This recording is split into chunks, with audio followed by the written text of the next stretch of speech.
Hello, नमस्कार विद्यार्थियों। एक बार फिर से आपका स्वागत है। आई होप आपने पिछले वीडियो में जो मैंने क्वेश्चंस बताए वो आपने बहुत अच्छे से मिलाए होंगे, पढ़े होंगे।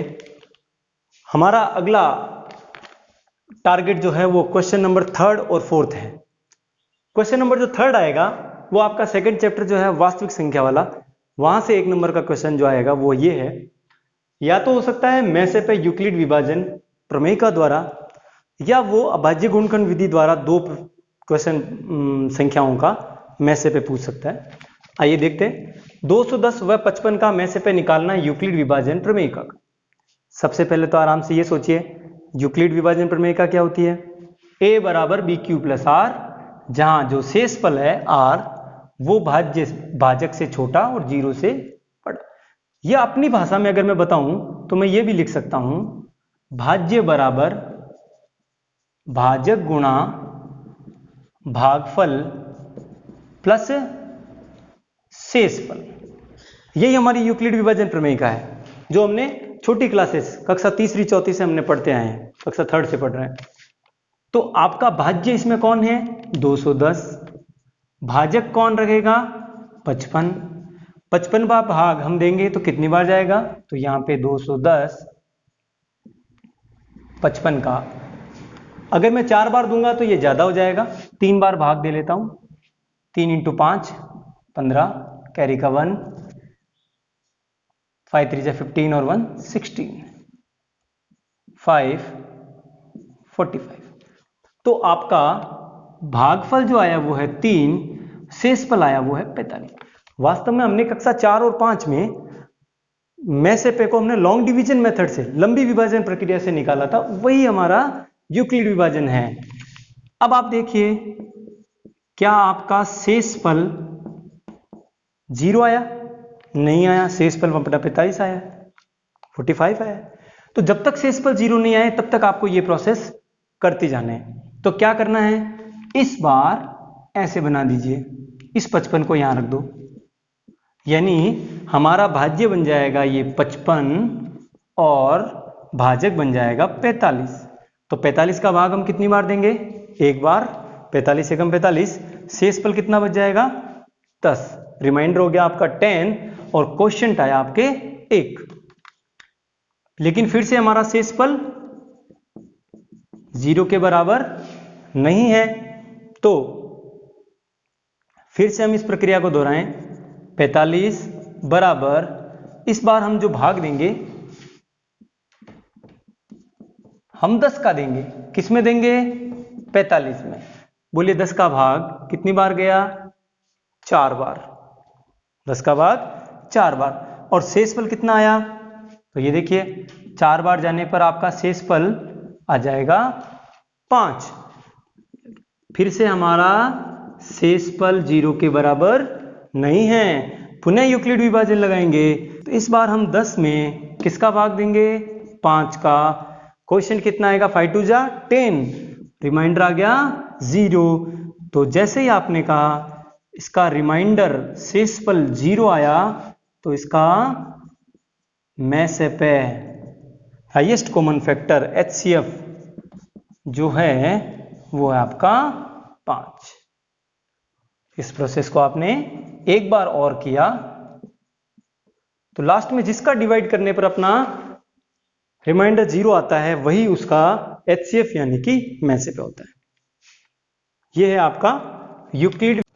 अगला जो हमारा क्वेश्चन है, एक पोल की ऊंचाई √3 मीटर है और उसकी छाया की लंबाई जो है वो 1 मीटर है।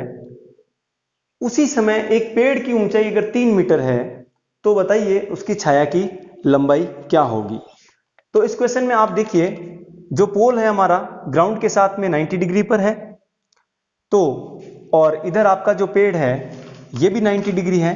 तो हम दोनों त्रिभुजों में अगर हम कंपेयर करें दोनों ट्राइंगल्स में, तो देखिए ट्राइंगल XYZ और ट्राइंगल PQR, इन दोनों में ये Y एंगल और ये Q एंगल दोनों 90 डिग्री हो गया। एंगल Z और एंगल R जो है वो दोनों इक्वल होंगे, क्योंकि एक ही समय सूर्य का जो उन्नयन कोण जो है उनका थीटा इक्वल है। तो हम कहेंगे कि दोनों त्रिभुजों में कौन कौन समरूपता हो गई, एंगल एंगल सिमिलरिटी। दोनों ट्राइंगल सिमिलर होने के साथ साथ सिमिलर ट्राइंगल की साइड है वो समान इक्वल रेशियो में होती है, इसलिए XY अपॉन PQ और YZ अपॉन QR, ये हमने साइड का रेशियो ले लिया, भुजाओं का अनुपात ले लिया। अब आपके XY की वैल्यू है √3, तो इधर आपकी PQ की वैल्यू है 3, इधर आपकी छाया की लंबाई जो आधार है वो है 1 मीटर, तो इसको हमने मान रखा है x, 1/x, क्रॉस मल्टीप्लाई करेंगे, x इंटू √3 बराबर 3 इंटू 1 3, x बराबर √3 गुणा वाला भाग में चला जाएगा, 3/√3, √3 का रेशनलाइजेशन यानी परिमेयकरण करेंगे तो √3 से हमें गुणा और भाग करना पड़ेगा, 3 इंटू √3 और नीचे √3 इंटू √3 आपका 3 बन जाएगा, 3 से 3 कट होने पर √3 मीटर ये आपके इस पेड़ की छाया की लंबाई आ जाएगी। अगला क्वेश्चन हमारा लेते हैं ट्रिग्नोमेट्री से रिलेटेड। इस क्वेश्चन को आप जो हमारे ट्रिग्नोमेट्रिक रेशियो है उसके हिसाब से भी हम कर सकते हैं। पहले वाले में आप थीटा निकाल लीजिए और दूसरे में वो थीटा यूज कर सकते हैं। क्वेश्चन है जो tan 5 degree, tan 25 degree, tan 60 degree, tan 65 degree into tan 85 degree, ये आपके सामने क्वेश्चन है। क्योंकि देखने से पता लग गया tan 5 डिग्री और tan 25 डिग्री इनकी वैल्यू हमारे पास सारणी में नहीं है। दूसरा बात देखिए आप, ये जो 5 और ये 85, 5 और 85 दोनों का जोड़ जो है वो 90 हो रहा है, इसका मतलब एक दूसरे के पूरक यानी कि कॉम्प्लीमेंट्री एंगल्स हैं। और ये भी एक दूसरे के कैसे हो गए, ये भी 25 और 65 भी एक दूसरे के कॉम्प्लीमेंट्री एंगल्स हैं।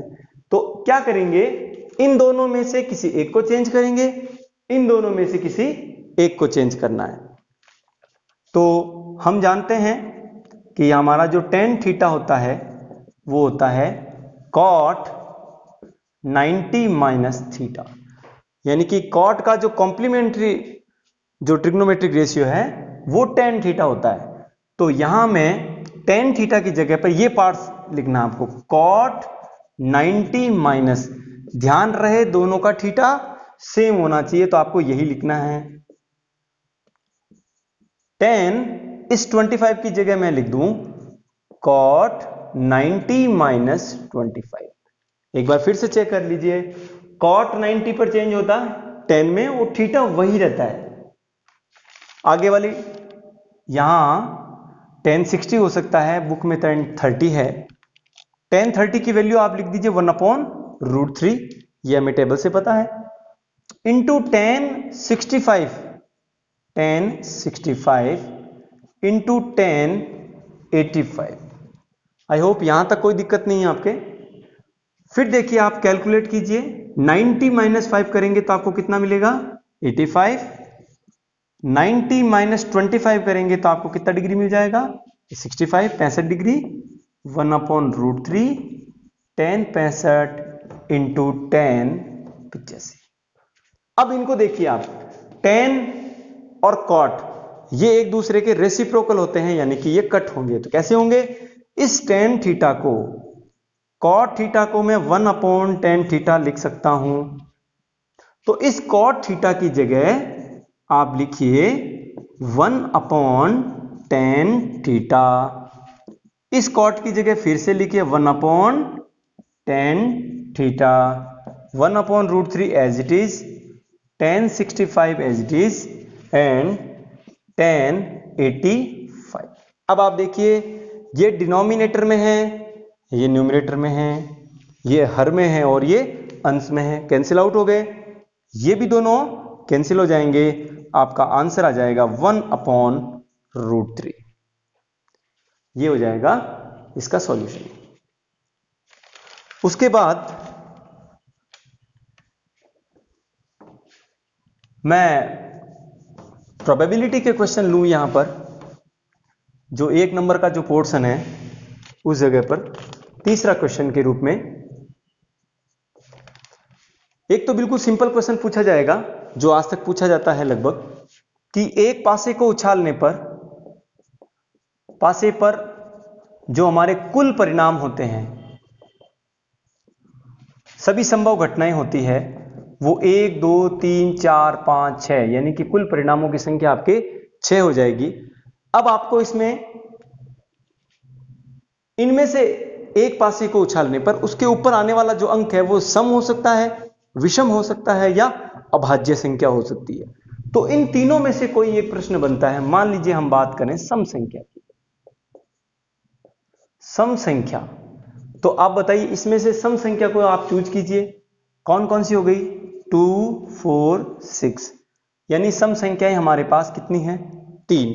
अब यहां पर हमारा प्रश्न हो गया सम संख्या आने की प्रायिकता।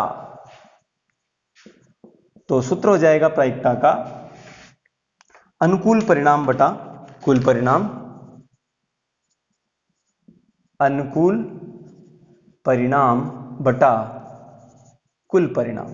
किसी घटना का सभी संभव परिणाम जो होते हैं वो कुल परिणाम है, और जो प्रश्न में पूछा जाता है वो है फेवरेबल इवेंट, अनुकूल favourable event upon total event. तो फेवरेबल इवेंट कितने हो गए? 3 और टोटल इवेंट हो गए 6। 3 का भाग 6 में 2 बार। तो ये आपके 1/2 इसका आंसर आ गया। अब देखिए यहां सम की जगह अभाज्य भी पूछा जा सकता है और विषम भी पूछा जा सकता है। अगर यहां विषम संख्या आए तो यह हमारे अनुकूल परिणाम कौन कौन से होंगे? 1 3 और 5। फिर भी आपके अनुकूल परिणामों की संख्या 3 ही होगी और कुल परिणामों की संख्या 6 ही होगी। अगर हमारे प्रश्न आ जाता है अभाज्य, तो आप जानते हैं अभाज्य संख्याएं कौन कौन सी होगी? अभाज्य संख्याएं 2 3 और 5। किसी पासे को उछालते हैं तो हमारे पास 2 3 और 5 ये अभाज्य संख्याएं होती। सबसे पहली अभाज्य संख्या जो है 2 होती है। फिर भी हमारे पास अनुकूल परिणामों की संख्या 3 है और कुल परिणामों की संख्या 6 है। तो इसका भी आंसर यही आएगा, अनुकूल परिणाम बटा कुल परिणाम। 3 का भाग 3 में 1 बार, 6 में 2 बार। तो इसके तीनों प्रश्न जो हैं वो इस प्रकार से हल हो सकते हैं। अगर मैं बात करूं, एक संख्या ले लेते हैं 1 से लेकर के 20 तक, 1 to 20, 1 to 20 ले लीजिए, 15 ले लीजिए, कितना भी कोई दिक्कत नहीं। तो 1 से लेकर 15 तक कुल संख्याएं कितनी हो गई? कुल संख्याएं 15 हो गई। 1 2 3 4 5 6 7। और अगर मैं कहूं इनमें अभाज्य संख्याएं कौन कौन सी हैं? अभाज्य संख्याएं, तो 1 से लेकर 15 तक की संख्याओं में से अभाज्य को आप छांटिए। सबसे प्रथम अभाज्य संख्या 2 हो जाएगी, फर्स्ट प्राइम नंबर। 2 3 5 7 11 और 13 ये हो गए हमारे प्राइम नंबर्स। कितने नंबर्स आ गए? 6। अब प्रश्न आता है 1 से 15 तक की संख्याओं में से एक संख्या का चयन किया जाता है यादृच्छिक रूप से। यादृच्छिक मतलब रैंडम इवेंट, यानी कि इसमें अपना कोई भी प्रकार का हस्तक्षेप नहीं होना चाहिए।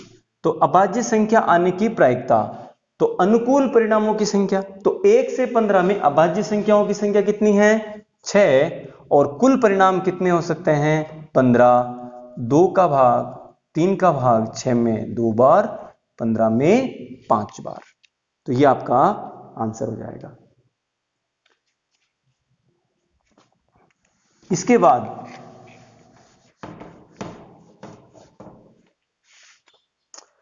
हमारा एक क्वेश्चन और ले लीजिए। जैसे मान लीजिए छोटी संख्याएं दे दी जाए आपको, 36 व 24 का मैसेप है, अभाज्य गुणनखंड से ज्ञात करें। तो अभाज्य गुणनखंड से आपका क्या हो जाएगा? 36 का भी आपको अभाज्य गुणनखंड करना पड़ेगा और 24 का भी अभाज्य गुणनखंड करना पड़ेगा। 2 का भाग 36 में 18, फिर से 2 का भाग 9 बार, 3 का भाग 9 में 3 बार, 3 का भाग 3 में 1 बार। तो मैं लिख सकता हूं 36 को 2 की घात 2, 3 की घात 2। इसी प्रकार से 2 का भाग 24 में 12 बार, 2 का भाग 6, 3 और 3 का भाग 1। तो 24 को मैं 2⁻³ इंटू 3⁻1 लिख सकता हूं। अब आपको निकालना है MSF, यानी कि HCF, हाईएस्ट कॉमन फैक्टर। तो क्या होगा, हाईएस्ट कॉमन फैक्टर में जो पावर कॉमन आती है, कॉमन का मतलब कम पावर, तो यहां पे 2 की पावर 2 और 3 में कॉमन कितनी आ रही है, 2 की पावर 2। 3 की पावर 2 और 1 में कॉमन कितनी आ रही है, 1। जो कम पावर हो है वो ले लेना चाहिए। तो 2 की घात 2 गुणा 2 गुणा 3, 2 दूनी 4, 4 3 12। इस प्रकार से ये आपके क्वेश्चन नंबर 3rd और 4th के लिए कुछ क्वेश्चन बनाए। एक क्वेश्चन और कराना चाहूंगा मैं, जैसे कि cosec 59 degree minus sec 31 degree. यहां देखने से स्पष्ट है कि 59 और 31 इन दोनों का जो सम हो रहा है वो 90 हो रहा है। इसका मतलब एक दूसरे के कॉम्प्लीमेंट्री यानी कि पूरक कोण है। तो आप किसी एक को चेंज कर लीजिए। सेक कॉसेक थीटा क्या होता है, सेक 90 माइनस थीटा। तो यहां हम कॉसेक की जगह पर सेक 90 माइनस थीटा यही लिख दें। ये ना हो आप थीटा को भी चेंज कर दो और आगे ट्रिग्नोमेट्रिक रेशियो भी चेंज कर दो। त्रिकोणमितीय अनुपात को चेंज नहीं करना, दो में से किसी एक को चेंज करना। हमने अनुपात चेंज कर दिया, थीटा वही। अब आप देखिए सेक 90 माइनस 59 करेंगे तो ये भी 31 और ये भी सेक 31, ये दोनों कैंसिल हो गए, आपका आंसर आ गया 0। इसी प्रकार से हमारे नेक्स्ट जो वीडियोस हैं उनके लिए आप बेल आइकन को दबाएं ताकि नेक्स्ट वीडियो की आपको अपडेट मिल सके, नोटिफिकेशन मिल सके। अब लास्ट 20 दिन रहे हैं, जी जान से आप कुछ मेहनत कीजिए। मेरा एक छोटा सा प्रयास है आप सबके लिए, अच्छा लगे तो उसको और शेयर कीजिए, लाइक कीजिए और ज़्यादा से ज़्यादा स्टूडेंट तक पहुंचाने का प्रयास करें। Thank you so much. फिर मिलते हैं अगले वीडियो में।